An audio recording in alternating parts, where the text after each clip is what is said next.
Hi guys, welcome back to my channel. There's a few differences today.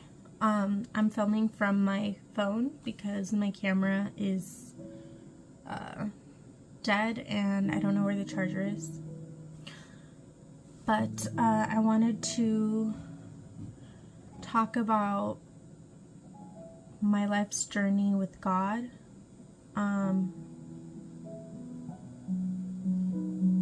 Because I guess I want to tell people that you don't have to be perfect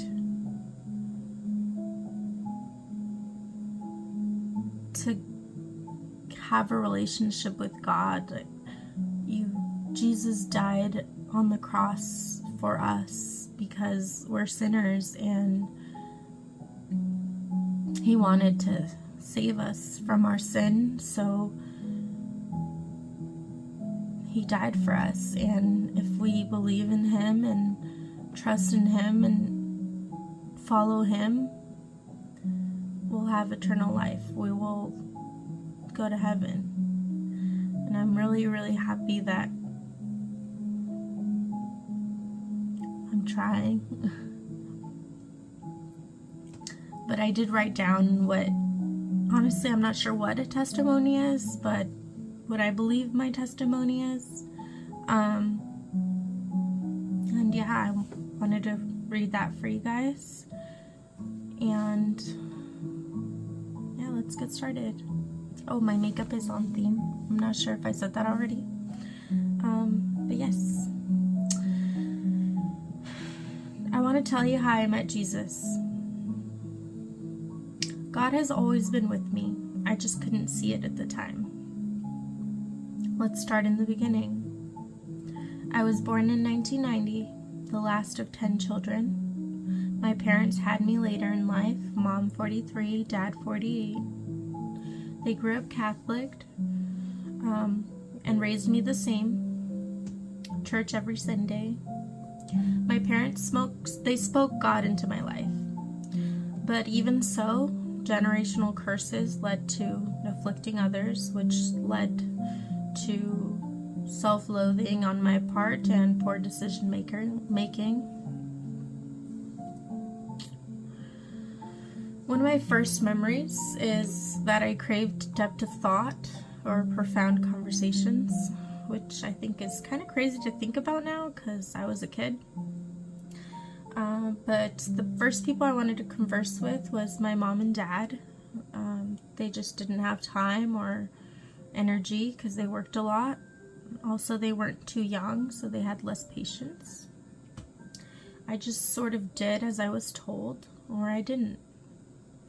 When we spoke, meaning my parents and I, it was more like, did you eat? Yes or no? Or did you do your homework? That wasn't always a yes, even though I didn't sometimes.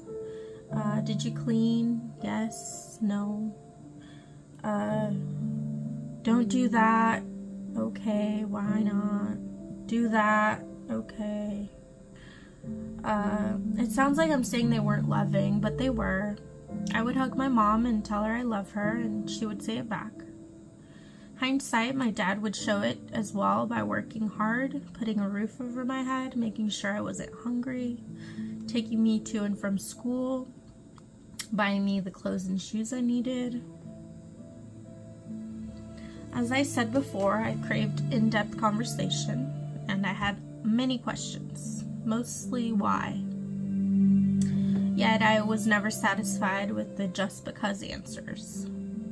With my siblings, I already had a barrier of sorts, assuming they didn't care after I would annoy them with questions. As I became older, I felt as though when I spoke, I was shut down because I was too young to know anything, or because I shouldn't be asking any questions, or I talked too much, or I was just too much. I began to internalize. I learned to just have trivial conversations because that's when I didn't get shut down.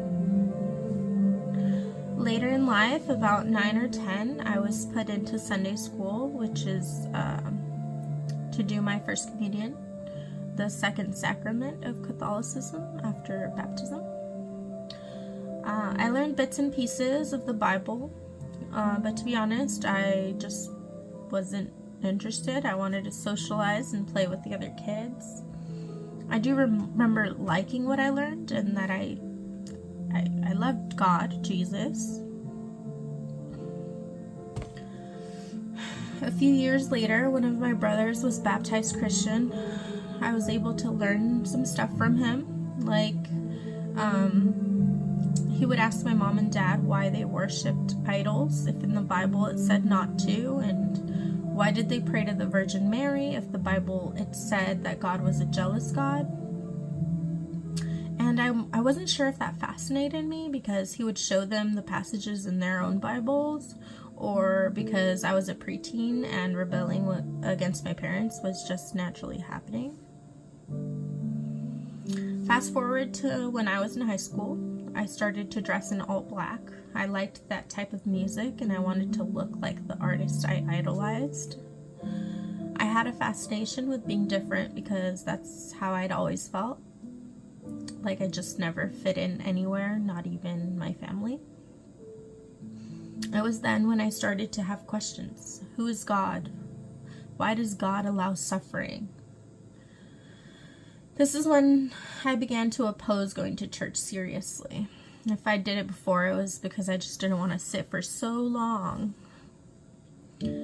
I felt judged by the people there, judged by my family. I felt like there were a lot of hypocrites in the church. I would tell myself, why should I go there if they're all just hypocrites? I started to resent the church and I associated the church with God. So I started labeling myself an atheist to anyone who cared to listen. I should mention during all of this, my niece, who was like a sister to me, was moving across the country. I felt as though my world was ending. You see, I'm introverted, and she was my person. So I had friends because she had friends. She left, and I started to spiral. This was when poor decision making takes a turn for the worse, and self-loathing is at its peak. I cared only about sleeping and eating. I would hide in my closet and sleep. I remember one specific time going to sleep at 6 p.m. and waking up at 7 p.m. only to realize it was the next day. I thought I had slept only an hour, but it was the whole 24 hour, 25 hours total that I slept. At school, I would sleep during class when I could or pretend to do work. Mostly doodle. On my lunch, I was too scared and nervous to speak or hang out with anyone, so I'd sit in the bathroom stall and sob quietly until the bell rang. Luckily, this didn't last too long because God sent me a good friend. I said God sent me her because I remember, if I remember correctly, she had just lost her mom, who I think was a devout Christian, and I learned a bit more about God from her. We didn't read the Bible together or anything. It was more like we were really big into conspiracy theories and spoke about God sometimes. After that, I tried going to youth group meetings because I was curious. I was intrigued by a few things I learned from her. I think we went together a few times. I'm not sure. I don't think so because I was in the Catholic church and I think she was Christian, so I don't think she went with me, but I did go to the church that I went to a few of those youth group meetings. But I was so easily distracted as I judged God through the people I met, meaning I didn't think if I didn't like something someone said or did, I would pick it apart and basically blame God for it. I was just so angry all the time. Even though internally I had all this anger, I would only show it to my family. show it by like yelling or like being like on edge all the time. I remember just every little thing would set me off. Like, it could be nothing, but I just felt like, I don't know, just so much anger, so much.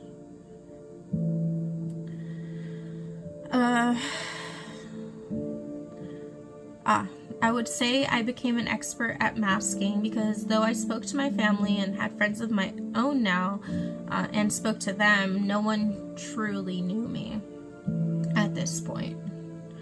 I'm sure people believe they knew me, but I was careful to speak only about them when conversations got profound. I was a good listener and truly cared, but how could I let people in and to truly know me if I didn't know myself? That dear friend eventually moved away also. One of my sister-in-laws offers to give me rides to community college since she was also going. I wasn't driving yet. I'd say it was because I didn't need to, but the reality was that my anxiety wouldn't let me. I was too nervous. We hung out often. She, her sister, and one of my sisters became really close. Well, as close as I'd get to anyone. We went out often.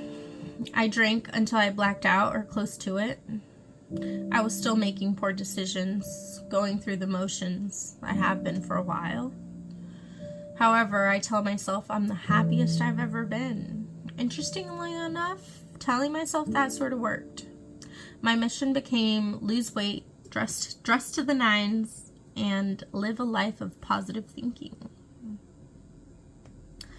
Fast forward again, I'm 23, in the best shape of my life, which, I mean, I'm not like skinny, I just wasn't overweight anymore. Or I think I still was technically, but I looked healthy. I was healthy. Anyway, loving life. I'm now going to cosmetology school. My sister-in-law's sister is also there, coincidentally, so we decide to carpool together. Lo and behold, she's the first person that I felt no judgment from. It was different, but relieving to be able to vent for the first time without judgment. So I dubbed her my BFF for this reason, even though I had spent way more time with her sister. Through her, I met the love of my life, my husband, which I can without a doubt tell you guys that it's so true what they say, that when you know, you know, like you just really just know. I remember specifically when he held my hand for the first time, I felt this tingle from the tip of my fingers all the way to my elbow. And it wasn't static shock. I've had that static shock feeling like so much before because I dragged my feet a lot. But no, it was so different. And I believed that was my first sign that God chose this man for me. It was confirmed when I thoroughly met Jesus through him. His patience, his kindness, his forbearance, his gentleness, his love. Every time he was any of these with me, I would catch myself thinking, this must be how patient Jesus is. This must be how kind Jesus is. This must be how refraining Jesus is. This must be how gentle Jesus is. This must be how loving Jesus is. I'm not saying that he's perfect or anything, because every human's flawed, but he just demonstrated to me who Jesus is. For the first time in my life, I felt that someone knows me unconditionally. I felt protected. After getting to know Jesus personally like this, I was all in.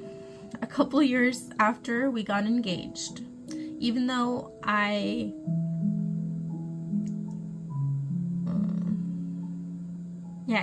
personally got to know Jesus through my husband, it doesn't mean we had the perfect relationship.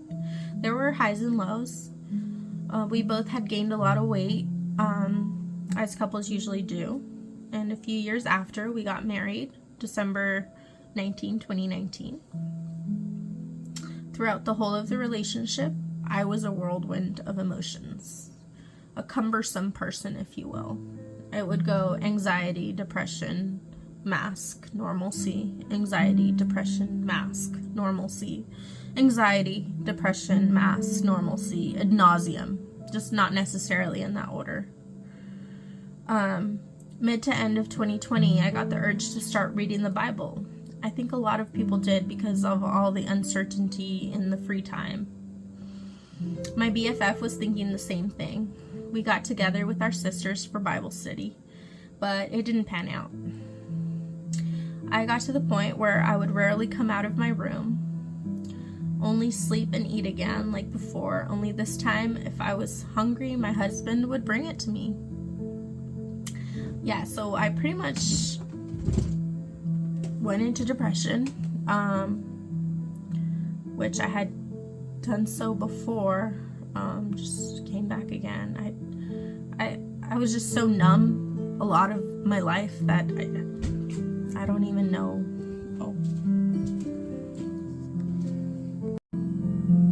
Playing from Richard's iPhone.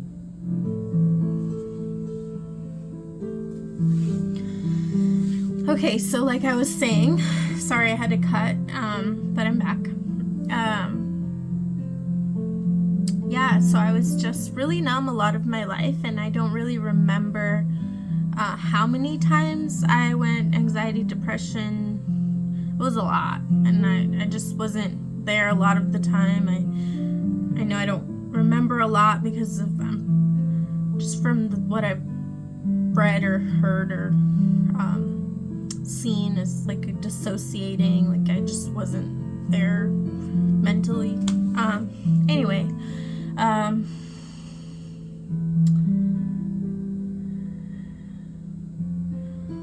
right, so yes, I would rarely go out into the kitchen, and this is actually around the time where I was self-medicating with THC gummies, which is a whole thing. So the only time I'd come out basically is when I'd use the restroom, or if people were over, or if there was an event to go to. But I would self-medicate before, and if there were drinks, I'd also drink.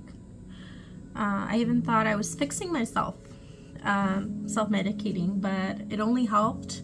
It helped while I was medicated, while I was on the gummies, pretty much. I would typically end up overeating and getting dehydrated, which was already it's already my normal state because I don't really drink water. I'm not great at it. I need to drink more water for sure. And then I'd feel horrible the next day, or basically when I wasn't self-medicating, I wouldn't feel good anymore. So I got to the point where I needed to be medicating in order to be okay, pretty much. So that was a vicious cycle for a little over a year. Like I said, I was a cumbersome person, meaning difficult to deal with, complicated. During all this, I shifted my mindset, thinking that it would solve my mental issues to be more selfish. So, a backstory to this is, so my whole life, I sort of cared too much of what people thought or how people felt, and I cared more about how they felt rather than, even though I was all sorts of messed up inside, their caring for them was more important than myself. And then I started, so during all this self-medicating and the vicious cycle of not feeling good and all that, I started to shift my mindset and thinking that I have to be more selfish. Well, how come I need to put me as a priority? And I found myself asking why constantly, just like when I was a kid. I.e., why am I the one that has to take care of my parents? That's not fair. Which, that one, I think it's pretty much an excuse to feel selfish or to be selfish. Because honestly, I'm not in that state of mind anymore. I truly feel like that would be an honor.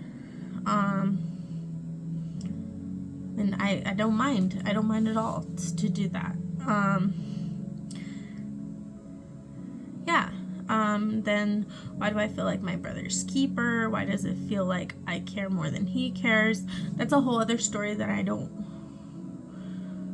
want to bring that topic, because it's not my story to share, and it's just something that also affected me, or anyway.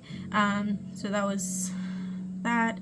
Why do I feel as if I have to be the one to reach out to others to show I care? Why can't it be vice versa sometimes? Why do I feel like I'm being taken advantage of all the time? That's not fair. I don't deserve that.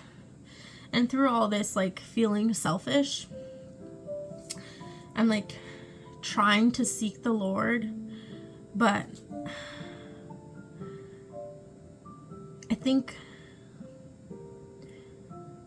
it's like just a battle in my mind where I'm trying to be selfish because I feel like it's not fair that I wasn't selfish. So I'm seeking the Lord through all this, asking for help and guidance. And throughout all this, me being selfish, I would bring that up on occasion to people, and oh, it's okay for you to be selfish. But in actuality, no, it's not. It's not okay to be selfish. It's so much better to be selfless. And there would be times that, yeah, it feels like it's unfair, or it feels like, well, why is it like this? But I feel like I felt that way because I didn't have anyone to lean on, if that makes sense. Whereas now I truly believe that I can lean on the Lord. I can lean on Jesus. I have God to back me up. Because putting that on someone only makes you feel guilty. Like, it doesn't make you feel good, because you're then putting that stress on somebody. Oh, let me just keep going with the story. I'm ranting. Sorry, I'm going off topic. It helped me not to worry as much about other people. It felt like less of a mental load. And without realizing it, I put all my load onto my husband. And I shifted him as well. So the man that I met, who showed me who Jesus is, was at his breaking point. So he got a little less patient, less tolerant, less gentle, less kind. And I started to ask why. Why doesn't my husband understand me? Why can't we communicate properly? Did he change? And it's like he didn't have a huge drastic shift into he's just slightly changed, but I took that slight change as like a giant shift. But I had changed him. I changed him without realizing, trying to heal myself, yeah. So I started to notice a pattern within myself. Extremism. So I go too hard with anything that I do. So thank God I never became addicted to anything. But I now cared too little. My heart was growing cold and hard. And yes, COVID was happening during all this, so that played a role. But I felt constantly ill. I don't think I ever got COVID, but I'm not sure. I felt like an overinflated balloon about to burst. I was so inflamed. I started to feel stiff, and so we got a chiropractor. Wow, once we got the chiropractor and I started leaning more on God, is where I feel like a lot of that inflammation started coming out. But let me keep going. I'm ranting again. There was a lot going on simultaneously. So my mom was going in and out of the ER because of her hernia and needed surgery. And an aunt passed, my dad, her brother, started showing what I thought were signs of dementia / Alzheimer's. He later came out saying that he was depressed. I became a business owner, renting a suite to do hair at my business, at my own business, because I was already at a salon before. And I was extremely nervous about being able to pay rent because I was going to be paying a lot more. But my husband assured me that everything will be okay, and seeking the Lord became constant. I watched a lot of therapist videos on TikTok, learned a lot. I constantly would said videos to my husband. We learned that we both needed to heal to grow. We were now seeking the Lord together. I worked on myself by holding my tongue, which came out a little bit sometimes, I'm not gonna lie. Practicing breathing techniques for like my anxiety. I started taking an amino acid to help with my nervous system and neurotransmission. My husband and I were also working on our communication with one another. We started to go to the gym in October 2022. That helped me drain some cortisol. We started eating better. We both felt healthier. Made it almost a year straight going to the gym, but we kept going less each time. Oops, we gotta get back on that wagon. Work for me got slow. After COVID, people weren't coming in as often as they used to, so I was barely breaking even. But I'm proud to say that at this point, I was better at handling stress. I learned to give my worries to God, so I felt like I was better relying less on self-medicating. I was healing.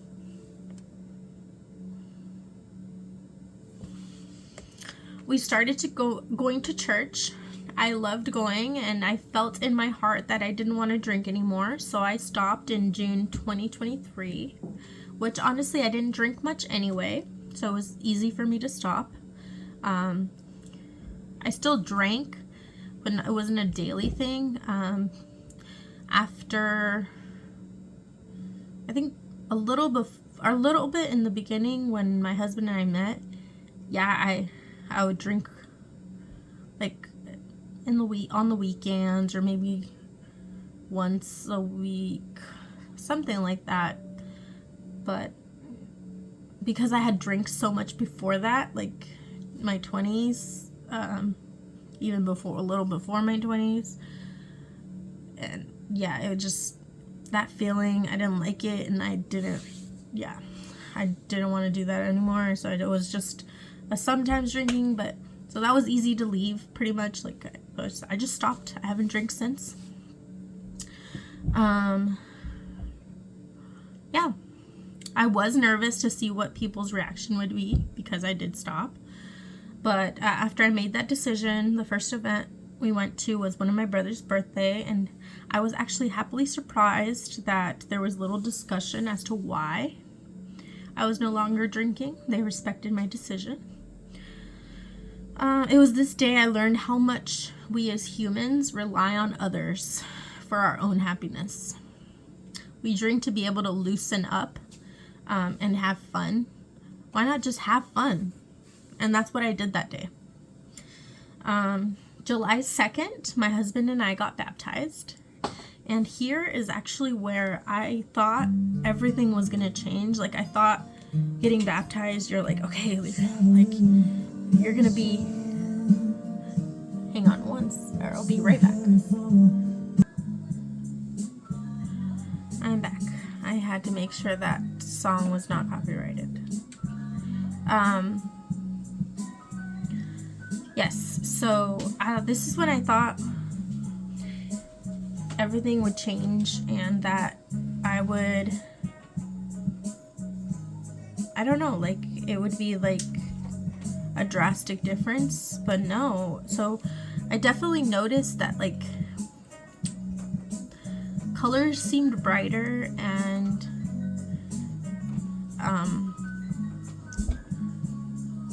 things felt less gloomy, but I didn't feel like a physical different person.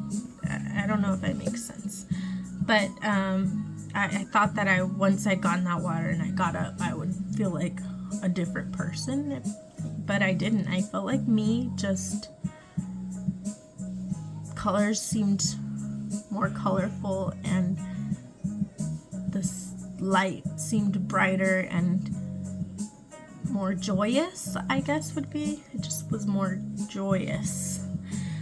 Anyway, so we are now officially Christians, Christ followers. But yeah, I didn't realize that even though we were, my stress and anxiety would still creep back in. But my sister was my go-to person to vent that year. She helped me a lot. I was still self-medicating seldomly, which could be a cause to why I wasn't that much of a different person, if that makes sense. Halloween Day, my husband and I dressed up as zombies to symbolize the death of our flesh, like living in the world. And this was the last day I self-medicated, so praise the Lord Jesus Christ. Now, I'm nowhere near perfect, but Jesus, knowing this, died on the cross for me and everyone who believes in him. He died on that cross for you. I know I will falter by sinning, because I've learned the older you get, the harder it is to accept change, so I will revert to my old ways on occasion. But this time I'll know it's wrong and keep at it, trying for it to no longer happen. When learning to walk as a baby, I had to stumble and learn from it balance. Without stumbling, I would have never learned to walk. So each day I stand tall with faith as my guide, and I'll shine my light, spreading love far and wide, so that others can see Jesus through me. Thanks for watching.